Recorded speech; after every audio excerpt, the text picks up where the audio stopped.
Softball SA fully loaded, season 4. We're in week 2, and we're coming to you from magnificent Gunnerland on the Adelaide Plains, West Beach in South Australia. A little bit of wind, potentially a lot of rain, but hold on to your hats. We're about to blow the roof off this thing with week 2 of fully loaded softball action. James Harris here, and alongside me, Anthony Weatherstone, will be joined by some of the best talent in the state throughout the night. The 3 teams playing: the Scootz Cafe, West Beach Vespas, Emmsee Thunder, and the CPC Angels. Very special guest coming up for the Vespas. Very special. Yeah, in a moment's time, but we're about to get underway here for fully loaded softball. If you're watching for the first time, fully loaded softball, it's just a relatively new concept. We're in the 4th season, brainchild of former Softball Australia CEO David Pryles. It's fast, it's furious, it's full of action. A bit like the preparation today. Bit like the preparation because of the weather forecast, but we start with runners loaded on bases, and pitchers got 15 seconds to throw their pitch. The home run fence is at 180 feet, so strap yourselves in. Plenty of action coming along. Anthony Weatherstone, thanks for your help setting up. Producer Brandon, you guys have done a great job. Thanks, Spacequake Sports. Here's the first pitch. We're about to get underway. This is Sophie Hoyle in her first outing for the fully loaded season, playing for the Angels. Big hitter. Absolutely, and somebody, as you say, James, that missed in the first game. So Sophie Roberts led them off last time. Talia Sutton did spend some time in the middle last week, and was impressive in a couple of her innings. Abby Baston, Georgia Tonkinson, and Megan Williams starting as the runners for the Angels.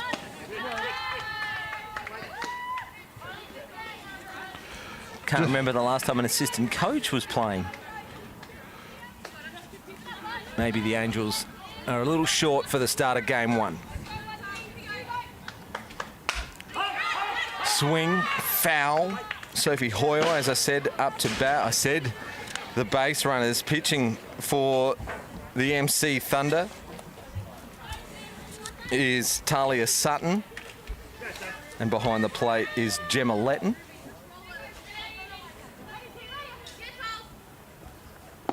Low for a ball and a walk will bring in the first run of the game. Lead off for the Angels last week. You've mentioned her name already, Sophie Roberts is up to bat, but she had a handful of walks herself last week. Yeah, weird week for Sophie. 63 at-bats in the Premier League last season for no walks, and the last Thursday fully loaded, she had 4 walks and 5 at-bats. Let's see what happens tonight.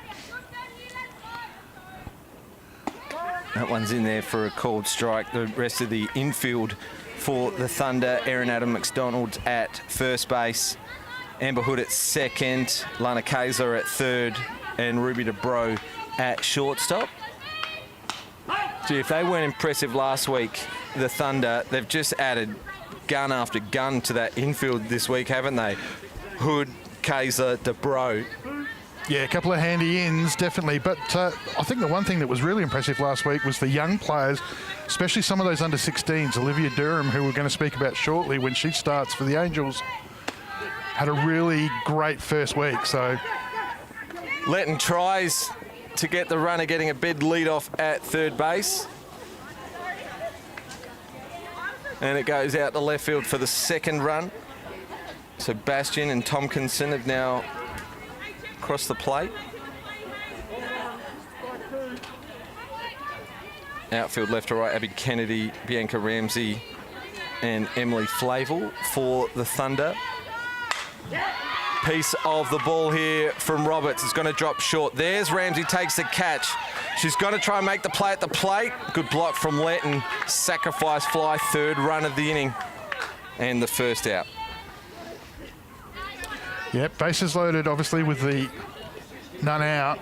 So Sophie really worked through the count to find a pitch to give those fielders, to give those runners a chance, and she's been able to fly that out deep into centre field, and even on that shortened fence, score a run. Swinging first pitch, shortened fence, must really make the eyes start to widen a little bit when you're in form. You're seeing it off the middle of the bat. Might be a little daunting, though, in pre-season when, you know, you're coming up for your first couple of bats for the year. Yeah. I think the other thing we talked about last week was the fact that it must be hard for the outfielders because they're probably fielding close to a traditional spot in most cases, except for a little bit of Lee Hole right field. But the reality is they've got a fence right behind them, so... Line drive to centre field. A fourth run will score. That's Hoyle. And Jess Neves with an RBI single. Yeah, Jess Neves, a couple of good pieces of the ball last week. She was dangerous. One was out to a good catch. But she sort of carried on her week 1 form, which is a good sign for the Angels, who started positively last time they played as well. Now, you say week 1 form. It was the Angels. That one went 2-0 last week. They've got 2 home run hitters in their lineup. This is one of them, Becky Havis. Neves will stand up at 2. Yeah, well, the thing that Coach Sims did last week was that he, obviously with the youth that he had, he pushed all of his base runners hard. And look, there was a couple that got, you know, thrown out, but the chaos that he was able to create is what sort of put the teams under pressure and allowed them to score more runs. Becky Havis, obviously one of the only one of the 2 batters who was able to put the ball over the fence last week. Scoring one of the home runs. Georgia Burr, the other, who hit a grand slam. She'll be batting for the Angels shortly. 2 balls, 1 strike.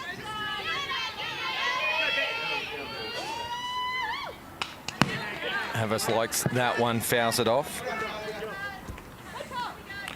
Yeah, Talia Sutton, young player, doing a good job here. Just only from the she's from the under-16s at West Torrens, so you know it's a big ask to be throwing to Hoyle, Roberts, Neves. You know she's throwing to senior players here. She's doing a really good job. Great piece of the ball here from Havis, caught very well by Abby Weir out at left field for the second out. Jess Neves stays put. Yeah, deep in the count. Didn't get all of it. Right idea, but good fielding out there at left field for the Angels as Abby Bastion gets around. And now here's one of the players you've mentioned already tonight, Olivia Durham. Should be starting pitcher for the Angels. She gets bat on ball. 2 out. Shortstop was interfered with. Yeah, look, the surprise packet that came out of last week was Olivia Durham. She was by far the standout of the young players. She had a great game.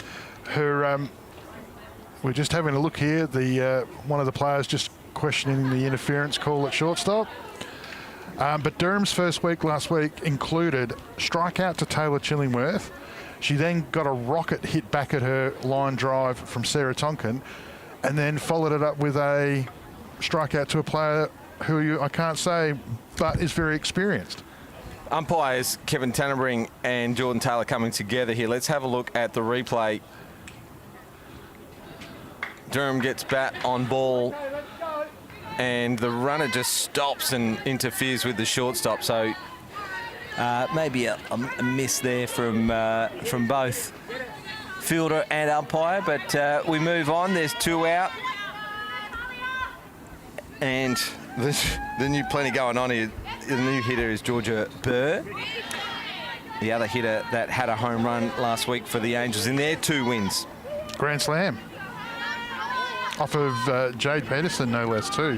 Who had a smoking night, 5 strikeouts in her first 2 innings. Ground ball to second. So that missed call's not going to cost the Thunder anything there, but 4 runs scored from the Angels. Hopefully we see a quick changeover, because I've just seen the radar images and it looks like a massive cloud of rain's going to cover the entire city of Adelaide, and hopefully it misses us, but not sure we're going to be too lucky. But well done to all the volunteers that came out early to help us get the tarps off the diamonds, and the diamonds playable tonight because of their help.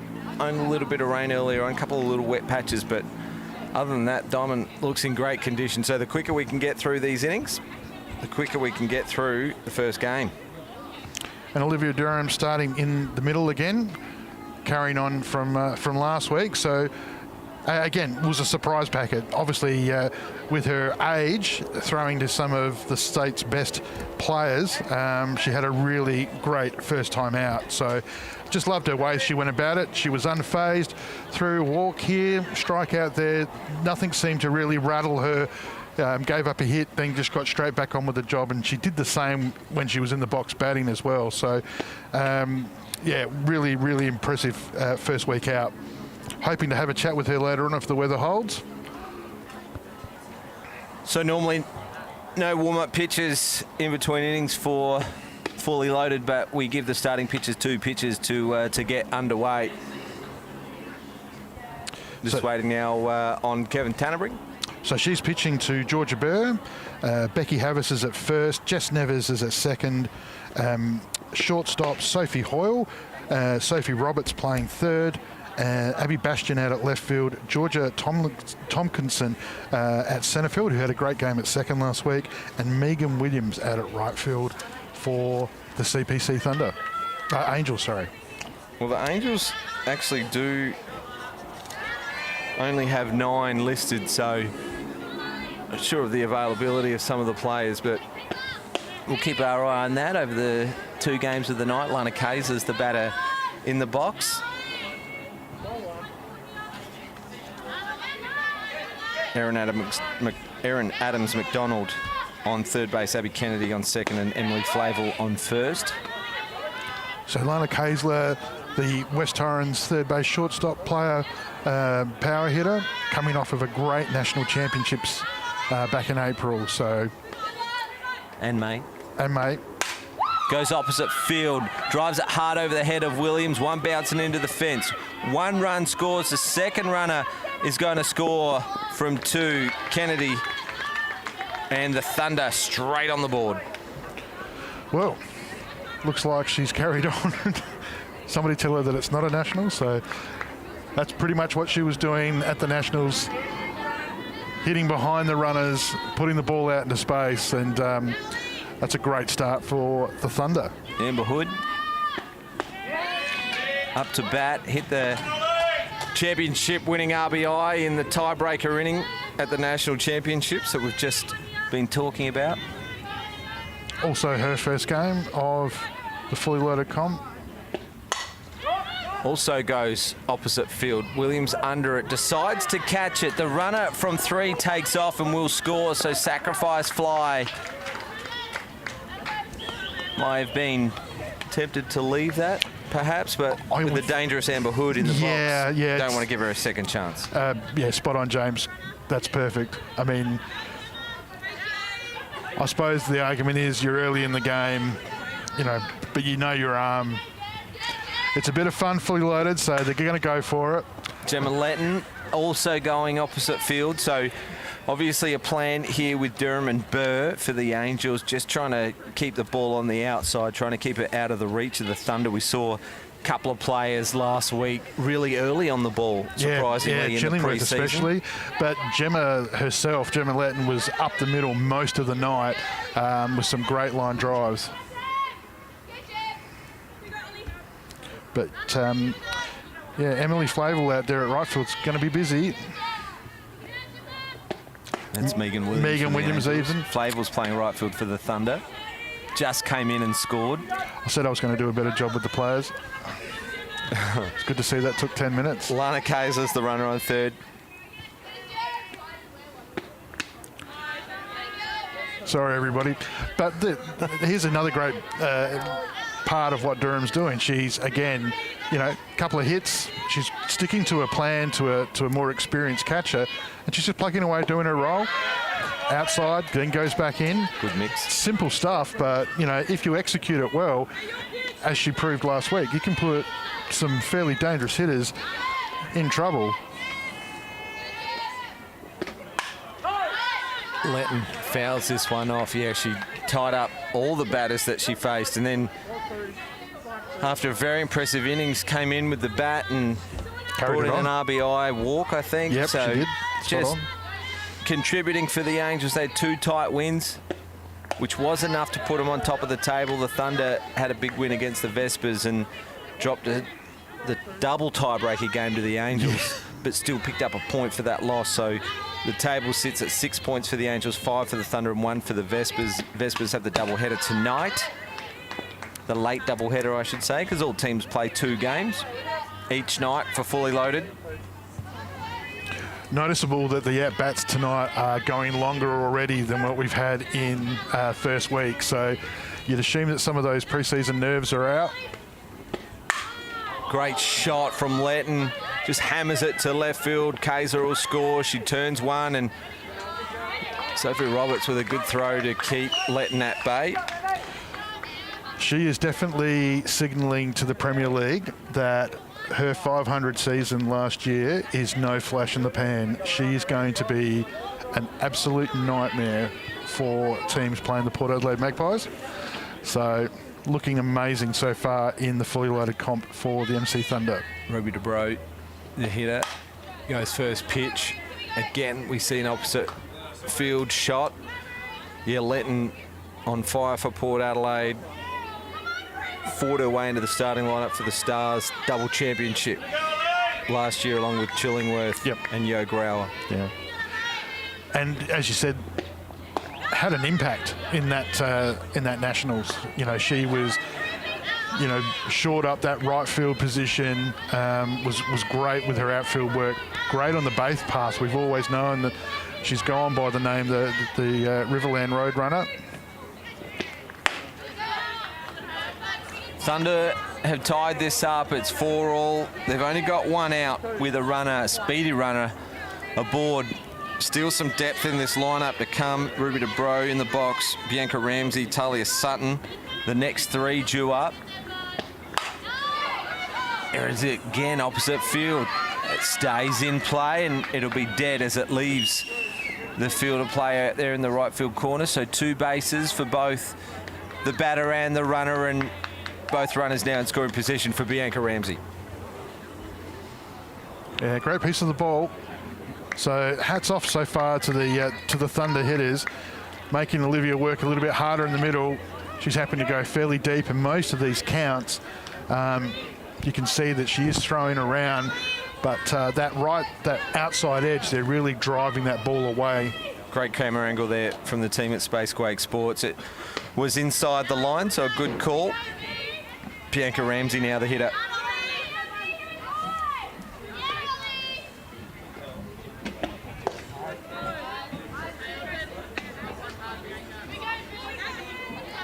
So Durham had a great start last week, really needs to bounce back a little here after a double from Kaiser. A sacrifice fly to Hood, a single to Letton and a double to DeBro as Ramsey gets a fair piece of this one. It's going to travel the journey.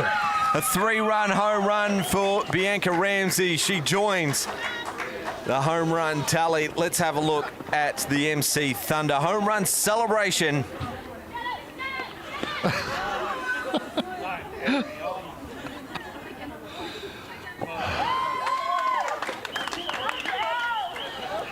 Spectacular action, and the Emmsee Thunder, bang, in one pitch, have gone up 7-4. Well, that's what can happen in this game when you've got a home run fence that's only 180 feet. The margin for error is pretty small. So, yeah, that's a good piece of the ball. So,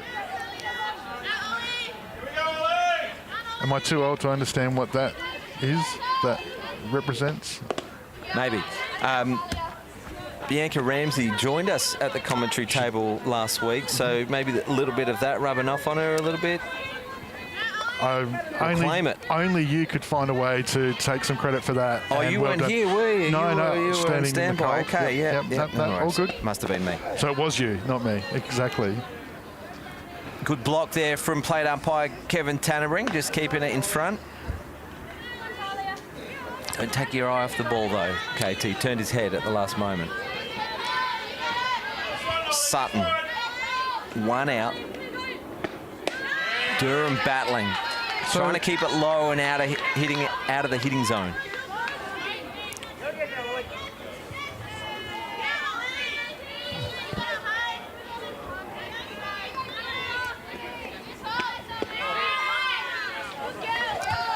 So the one thing I was going to say, James, just noticeably, of the 11 runs scored so far, we haven't had any pass balls. So, as I said, obviously it's funny, a week is a long time in softball, and you can see the standard has very much lifted already early tonight. Erin Adam McDonald comes to the plate, currently the centre fielder. Sorry, she's the first base for the Emmsee Thunder. She's got a runner at first, and we're at, I believe, 2 out. It's the one so far, the sacrifice fly to Hood. All clean pieces of the ball from the Thunder, and I hate to say it, but there it is, the start of the rain.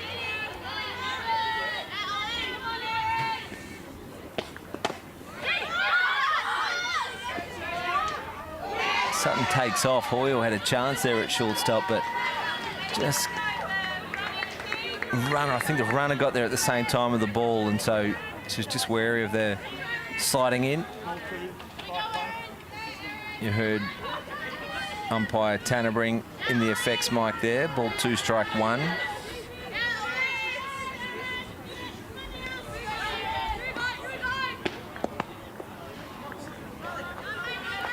Well, Sutton Well, takes off a little slower than expected, but you know, Durham here just a couple of half trackers after getting a couple of hits against her, so she's just got to, well, I'm not a pitching coach here, Anthony, what does she need to do? She needs to get it into the zone here, not bouncing it halfway down. Well, I think, obviously it's easy to probably be rattled, and especially if you're what I believe to be a 15-year-old throwing to some probably the best hitters that we've got in the state, considering the 18s, the 23s and the open women. So, look, it's difficult, bit of change of pace, just trying to make sure that the catching gloves the target, just try and aim for the smallest part on it. Sometimes just to step off the back, clear the head, and just reset and go back in and treat it as a new batter. So can't be easy for the young kid, but she's sticking to it, and that's what's impressive about her. It's not like she's far off. I mean, she is throwing, granted, around those edges, etc. You say 15? I believe so. So it's her first season playing with the 888 12-inch ball as well. So yeah, there's another thing. That's a big step up. Yeah. And it's the other thing too, like as a pitcher, traditionally on a Saturday or at Nationals, you've got that time to step off the back of the rubber and probably have, 5-10 seconds to regroup yourself. Kennedy ground ball to Hoyle, throws it on the run. Runner doesn't slide, and the second out is made. The thing that she's got to deal with, unfortunately, she's got a big clock sitting behind the catcher telling her that she's got to keep throwing the ball, because that's what fully loaded's about. It's about speed, and so, yeah, look, lots of factors. The experience is going to be great for her, though, to be able to throw to these types of batters at her age. Emily Flavels, the 9-hitter, to the plate for the Thunder in the bottom half of the first inning. We've seen 7 runs scored from the Thunder, 2 runners aboard. Yeah, this has definitely been the longest inning we've played so far this season. Yeah, if I'm Sophie Roberts at third, I'd be wandering across, and I would be saying one thing, which is pretty much let's put everything into this batter, because if she gets on and we send Lana Kayser back to the plate, it spells danger. Good. Chops it. Havas fields it and will make the tag. Third out made. Yeah, that's a good job. 7 runs scored.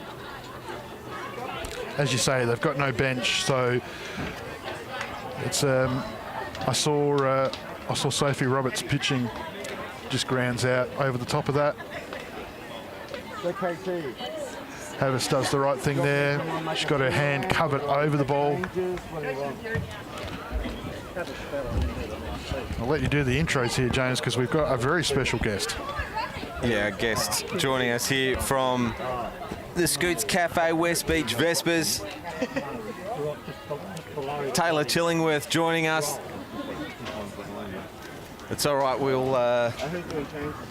we won't put the camera on at the moment. We've set up in a different spot tonight. We might make the adjustment in between games, but well, welcome to the Call Taylor. Thanks for having me. Week 2 of Fully Loaded. You think you'll get on? The rain seems to be just starting. Yeah, I hope so. Hope we get our 2 games in tonight. And your Vespas didn't get off to the greatest start. Yeah, we're working on it. I reckon this week we'll definitely start hitting a bit more and get some more runs on the board, hopefully. Well, congratulations first, Taylor, and obviously Port Adelaide's premiership and then obviously the Open Nationals. You were involved in every team last year, under 18s, under 23s, Open Women's, Yeah. A grade. I mean, like, how did you find time to fit all that in? It was definitely difficult, along with Year 12 as well, but Yeah. it was definitely fun getting to win some premierships, I guess. Yeah. Yeah, get a lot of experience in, which is good. And shortstop's the position, that's the passion, or?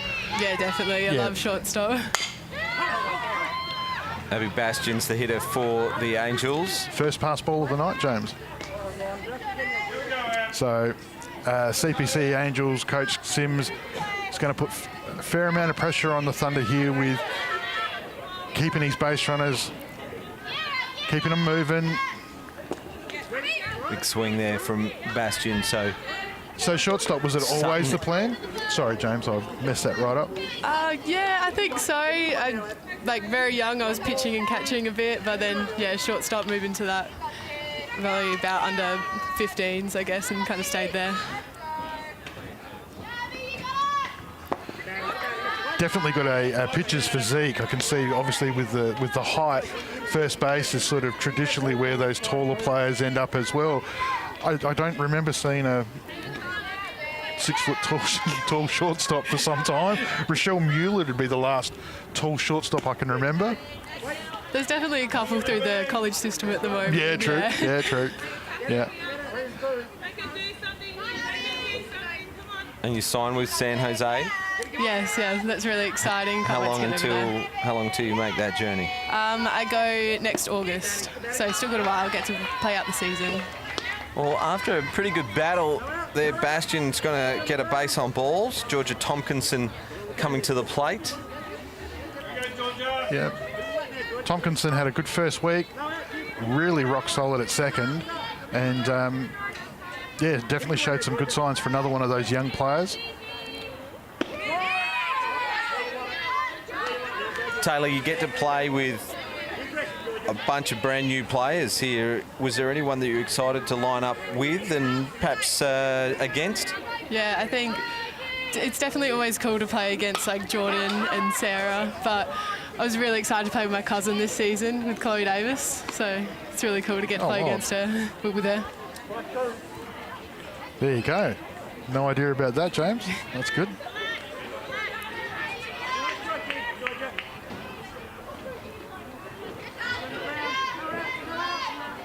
All right, might leave you guys to call it. I might help Brandon to cover up some of this equipment. Sure.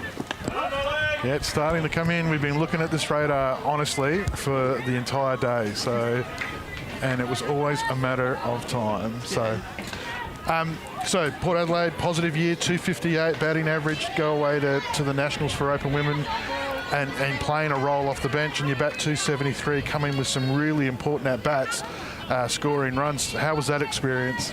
Yeah, it was really cool. I mean, I definitely played better the year before that in the Premier League and had a better batting average, but to get to play in the Opens and really stand up for the team was great. But it's for somebody so young to be put into, obviously playing shortstop's a massive responsibility, but then obviously also the role in the lineup, batting high, sort of in that 3 spot, lead-off spot. You were playing a variety of different roles through there. What's the mindset when you're going through that process when you've got players like Grauer, Letton, you've got some guns around you legitimately? Yeah, I think definitely just try and learn as much as you can off of them. That's a nice hit. It's going to be difficult. It's going to be difficult in the wet, and I suppose the good thing there probably with the runners, that might have actually played in their favour that they've missed that one. But, sorry, you were saying? Yeah, so learn as much as you can off of them, but then always go in there if it's an at-bat or if you get a chance on the field, just be confident, I guess. Try and hold your position the best you can. Yeah, awesome. So what type of advice would you have for some of these young under 16, under 18 players that we've got, considering all of the teams that you're involved in with all of the things? What's your training schedule like? It must be. That's a great piece of the ball. Tompkinson drills it to the fence. Burr scores. Bastian scores, so 3 runs across the plate. Great reply by the Angels. So the training schedule, what type of, how do you fit year 12 and life and sleeping and all those things in? How do you do it? Well, at the moment it's definitely just school and softball. So we've got the trainings with the performance training camps on Monday nights and a bit of gym before that, and then Tuesday's club, Thursdays this, and then still attacked. Oh, no, she's dropped. Oh. Tompkinson may have delayed that, saw the ball in the dirt, tried to take on the armlet, and then actually, she can see there on the replay screen that she just stuttered a little bit, hesitated, and the throw just off target. Good shot opposite field for Williams. Catch taken by Flavel out there at right field. Should be a double play, a force out at 2.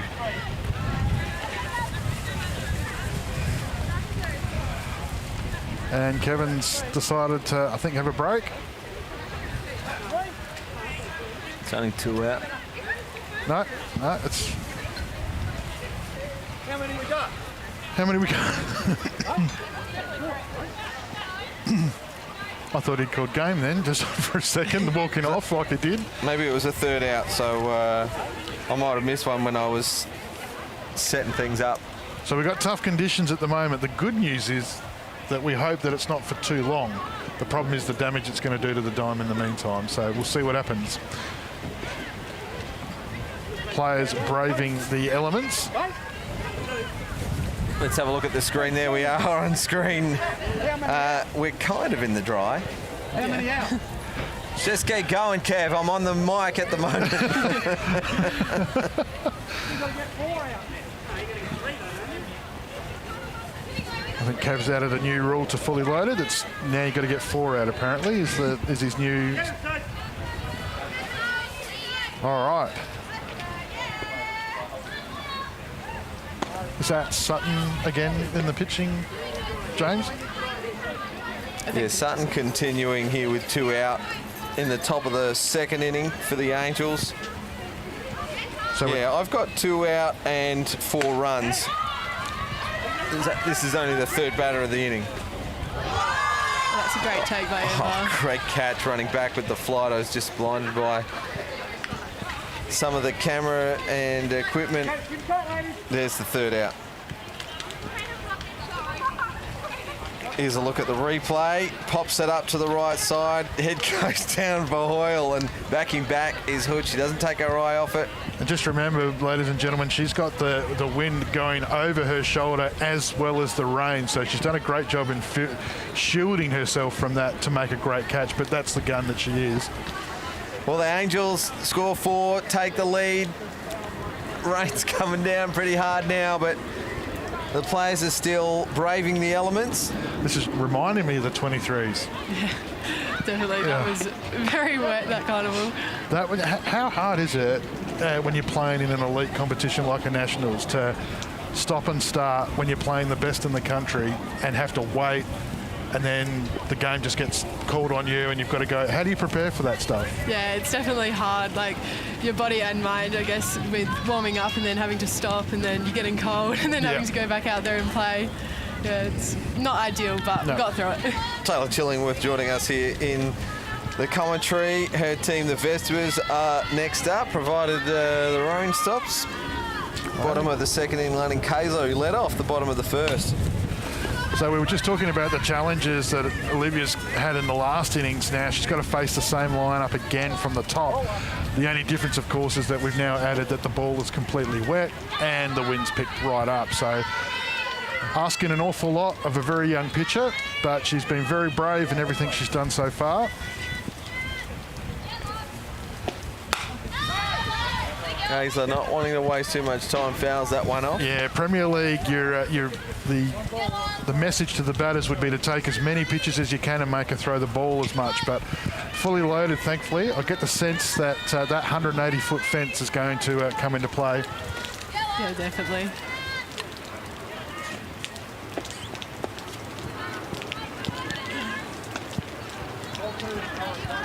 No, she's got it. I was just checking if she had a towel out there, so yeah.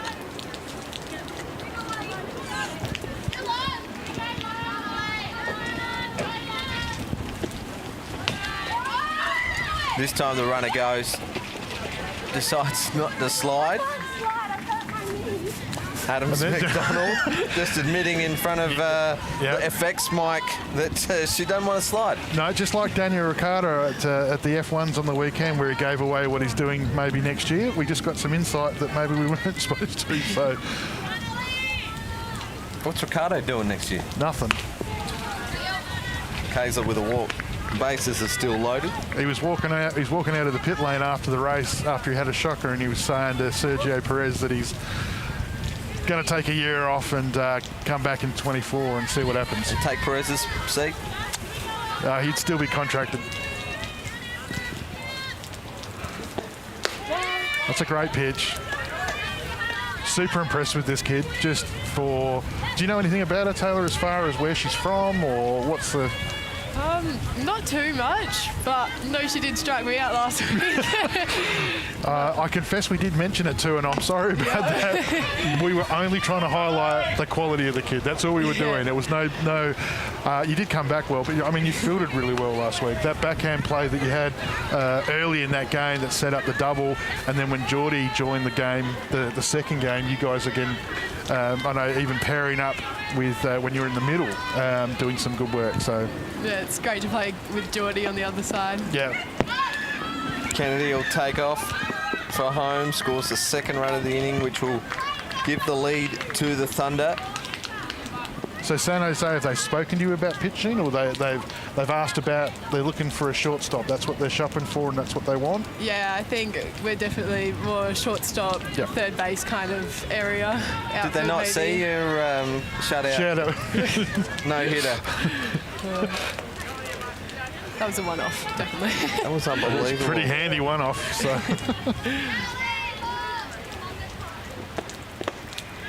You pick up from the Amber Hood sacrifice fly in the first inning. Good bat on ball, and it was a good catch taken out there at right field from Williams.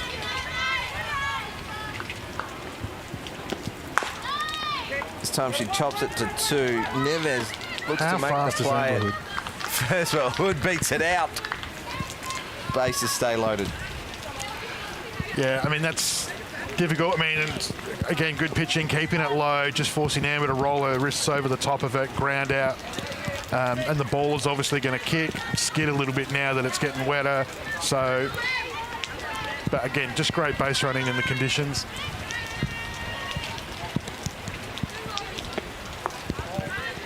You can hear the rain hitting the effects mic.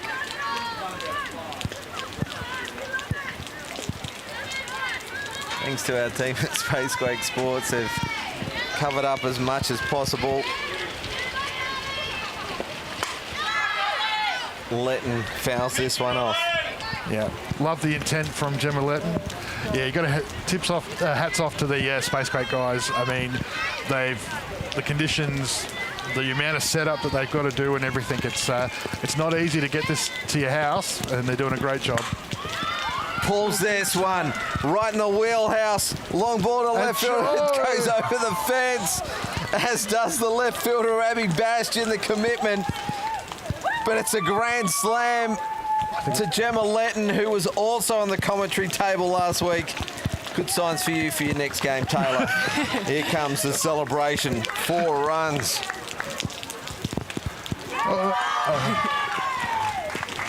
Again, I'm too old to understand what that is, but I'm assuming it's some social media trend dance thing or something. if my daughter's watching this, she's going to kill me when I get home. So 3 batters, 6 runs have scored in this inning, and the lead blows out for the Thunder. Here's Ruby to Bro.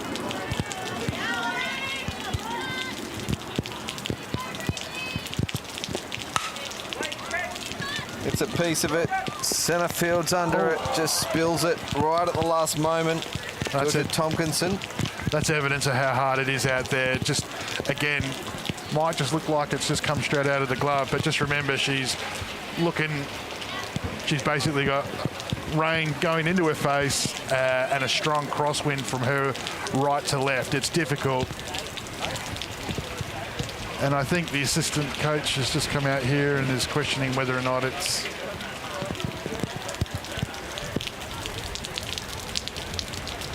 Yeah, we might take a break. So straight over to you, Brandon. Let's take a break. We might call this one and come back for the Vespas versus the Thunder. Thunder in the next one, hopefully. We'll see what happens. Taylor, we definitely want to catch up with you again sometime, especially when the Premier League season. Got more to hear about your amazing story. All right. Definitely. Look forward to it. Thanks for joining us, Taylor. Thanks a lot. Look, everyone at home, stick around. Don't know if we'll have more action, but We'll let you know shortly. hopefully we do. We'll see you soon.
Well, we're back, but it's not good news. The rain has got a bit heavier than we anticipated, and Diamond's becoming unplayable, Anthony, so we might have to call it a night. The radar doesn't look good either. It's just going to get heavy by the looks. Yeah, and a shame too. But, look, I mean, as you said, the conditions, the Diamond's only going to worsen from here, and it looks like we've still got the worst to come. So there's a picture on screen. Yeah, that's not great, is it? So now you can't see us. We're in the middle of that radar. And the very top of that screen is as far north past Balaclava, Port Wakefield. So that's an hour and a half drive from here. So that weather is just spread across it's going to get worse. And the yellow parts just mean heavier. And, you know, we didn't have that coming a little while ago, but, the Diamond is just... It's going to become muddy and slippery underfoot. So that'll do it for us for week 2 of Fully Loaded. We'll see you next Thursday. Back to the regular night, Thursday night next week for week 3 of season 4. Good night. Good night.